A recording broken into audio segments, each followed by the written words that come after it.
Hey there, welcome. We are going deep into some pretty potent energy coming up. End of March 2025. We've got a collection of astrological insights here. And wow, it looks like things are going to be pretty transformative. It does, doesn't it? Yeah. We're going to zero in on Neptune moving into Aries. Okay.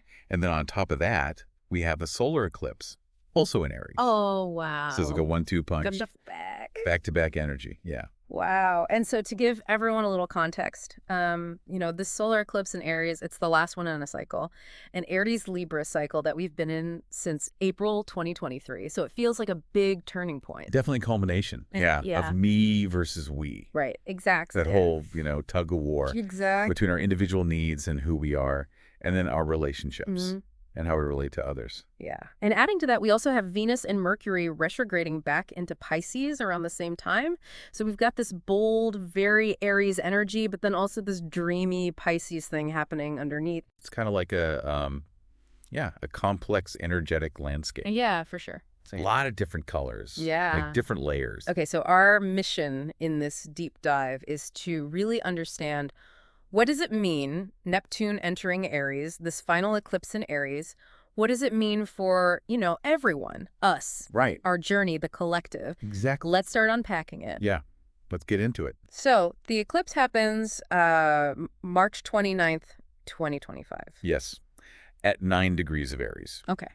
Some of the sources give a very precise timing, Mm-hmm. around 8 degrees and 53 minutes. Okay. But, and this is interesting because Catherine Urban points out that it's actually very close to where the Libra eclipse was back in October 2024. Oh, interesting. So it's like themes from back then are continuing. Maybe, back then it was relationships. And now we're looking at it in the context of ourselves. Exactly. It's all connected. And a lot of the sources are talking about this, like Catherine Urban, Haley Comet Astrology. There's a sense of finality, like graduation. Graduation. Okay. This is it. This is the last one. The last eclipse in this cycle Yeah. that we've been experiencing since April 2023. Right. And a couple of the sources mentioned, like, Lisa Salvatore, Anastasia does astrology. Like, take a minute to reflect on how much your life has changed since then. Right. Think about what was going on back in April 2023. Yeah. What were your priorities? What were you dealing with? Because this is a moment to acknowledge how far you've come. Definitely. And it's not just an ending. It's very much a new beginning. Lisa Salvatore, Anastasia does astrology. They highlight this fresh start energy. And Haley Comet even calls it a cosmic commencement. Wow. Cosmic commencement. So it's really like a turning of a page, especially in how we as individuals show up in the world. Yeah, I love that. And Alina Align emphasizes that this is a powerful time for setting intentions. So thinking about, what kind of energy do you want to embody moving forward, especially around your self-identity and how you assert yourself. Yeah. Yeah. Okay, so that's pretty powerful. And this energy, it doesn't impact everyone the same way. It depends on your rising sign. And Alina Liney mentions that for Aries risings, it activates their first house of self. Yes. And then it gets really interesting. It's like that potent Aries energy. Then it plays out differently depending on your rising sign, what house it falls in, basically. Yeah. So Alina Line and Anastasia does astrology. They kind of detail this. So like for Taurus rising, it would be the 12th house. Right. Which is often spirituality and the subconscious. Right. And then Gemini risings, it's the 11th house. Right. Which is friendships and community. Right. Yeah. And so on and so forth. Yeah, that makes sense. And Catherine Urban brings up this interesting point about potential for disruptions with, like, machinery, mechanical issues, and sovereignty. Oh, interesting. It's kind of like, keep it in the back of your mind. Not necessarily like a prediction, but just areas where we might see things happening, unexpected things. Yeah. Like within our systems. Yeah. Things breaking down. Exactly. Now, the ruler of this eclipse, according to Catherine Urban and Anastasia Does Astrology, is Mars in Cancer. Oh, so that brings like an emotional tone to the whole thing. Yeah, it does. So Mars in Cancer can mean our actions and decisions are more tied to our emotions, how we feel. Definitely. Our sense of home and security. So it encourages us to act in alignment with our heart, Mm-hmm. but also be careful about being too reactive. Yes, definitely. Making decisions from that place. Lisa Salvatore and Anastasia, does astrology also say that the eclipse is close to the North Node?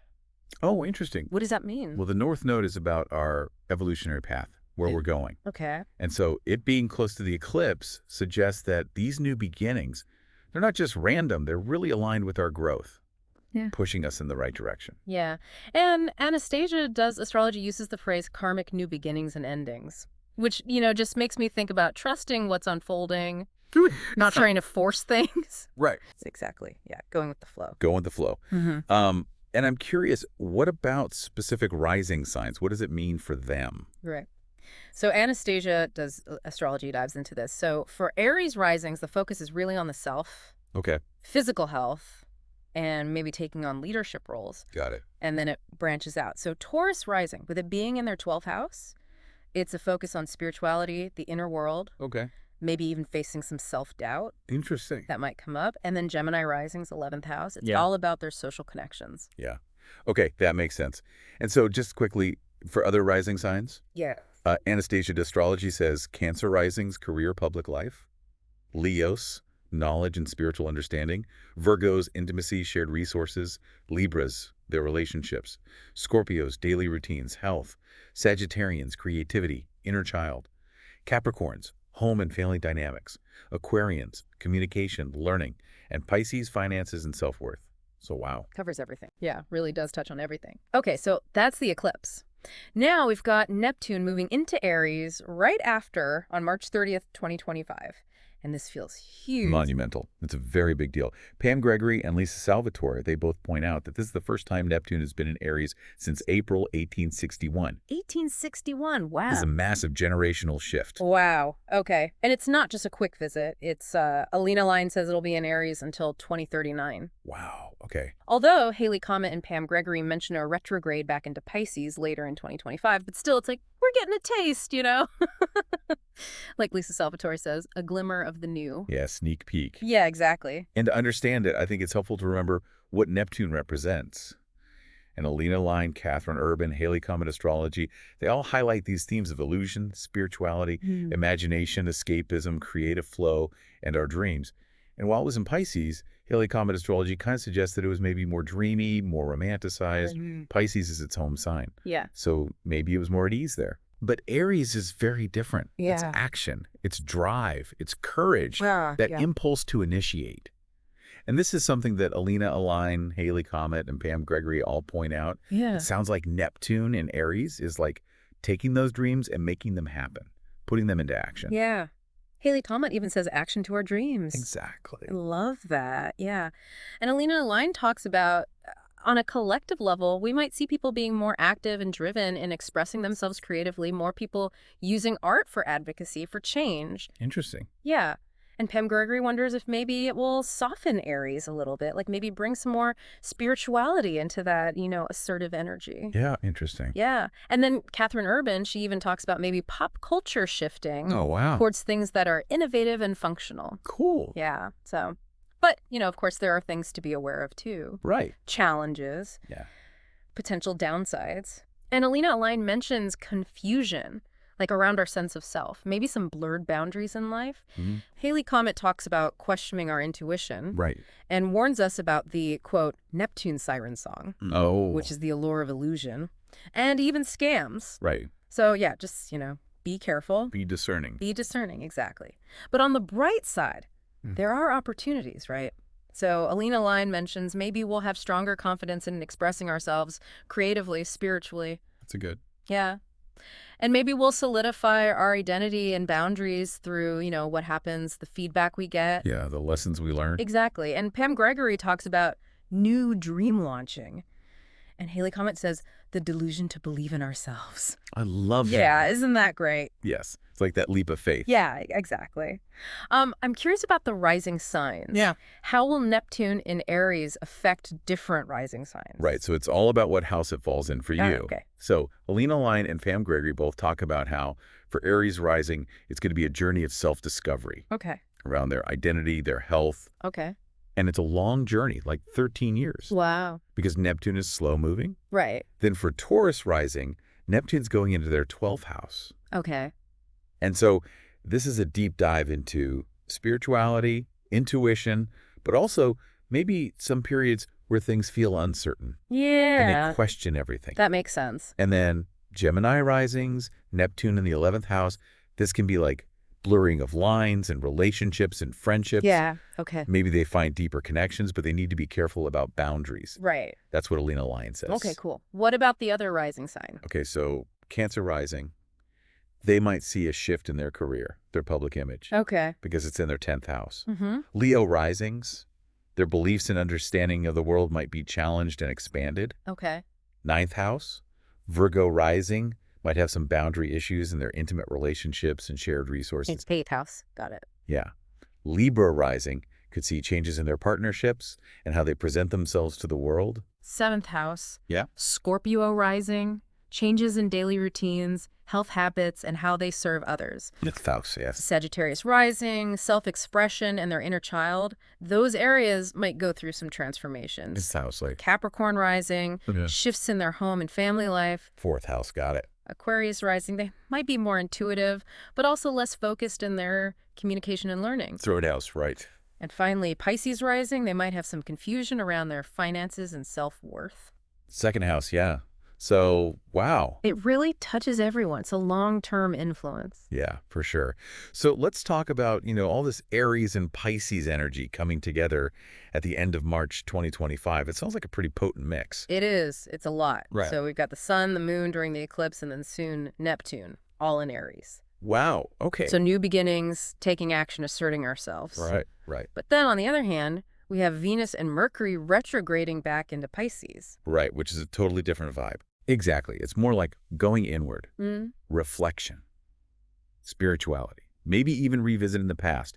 And it ties into that completion of the Aries-Libra cycle. It's like integrating those lessons. So it's kind of a push and pull. Yeah. A dance. Yeah. Like one foot on the gas, one foot on the brake. Exactly. And Pan Gregory mentions that Neptune is actually at the very last degree of Pisces, the anaretic degree, right before it goes into Aries. Oh, wow. So it's like a final release, letting go of what no longer serves us from that Piscean realm before stepping into this new Aries energy. Okay, so what does all this energy mean for us, individually Yeah. and collectively, as we go forward? Well, for you listening, this is a really good time to think about where do you want to make changes? What do you want to initiate? That's the Aries energy. But Right. also, pay attention to your intuition, your dreams, your spiritual needs. That's the Pisces energy. Right. Neptune going into Aries is about dreaming big, taking courageous steps towards your goals. And the eclipse, it's a catalyst for new beginnings, a chance to really start fresh. And then the retrogrades, Venus and Mercury retrograde, they kind of suggest that maybe some introspection is needed. Yeah. Maybe looking back at the past before fully embracing the new. Right. Okay, that makes sense. What about collectively? What can we expect? Well, we might see big changes in how we express ourselves creatively.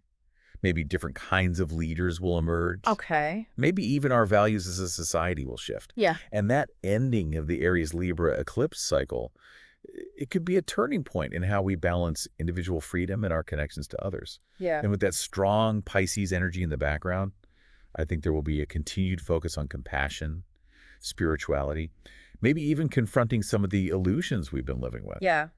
Okay, so we've covered a lot today. A lot of astrological A ground. ton of astrological ground. So the key takeaway is that this is a powerful time of endings and beginnings. It really is. The Aries Solar Eclipse is closing out a chapter that started back in 2023. Yeah. And Neptune moving into Aries is a whole new era that will last for many years. A long-term influence. Yeah. And it's happening alongside this Pisces energy. So it's important to tune into our intuition, reflect on things, while also being bold and courageous. Exactly. Find that balance. Yeah. So for everyone listening, think about how these themes of self-identity, courage, your dreams, your spirituality, how do those resonate with you? Yeah. Especially since April 2023. Mm-hmm. And how do they fit into your vision of the future? It's a time of reflection and intention setting. Yeah. Okay, so here's a final thought for everyone to ponder. Given this rare and powerful shift in energy, what is one bigger dream that you're called to consider for your future? Maybe one that you've been afraid to even admit to yourself, inspired by Neptune moving into Aries. And what old habit or pattern, maybe something you've learned from the eclipse cycle or from that Pisces energy, do you need to let go of to make space for this new dream? It's about clearing out the old to make space for the new. Exactly. It's a time of transformation. So explore those questions. as you move through the end of March 2025 And beyond. and beyond. Yeah. Well, thank you for joining us on this deep dive. Thank you for being here. Until next time. Yeah. Bye. Bye.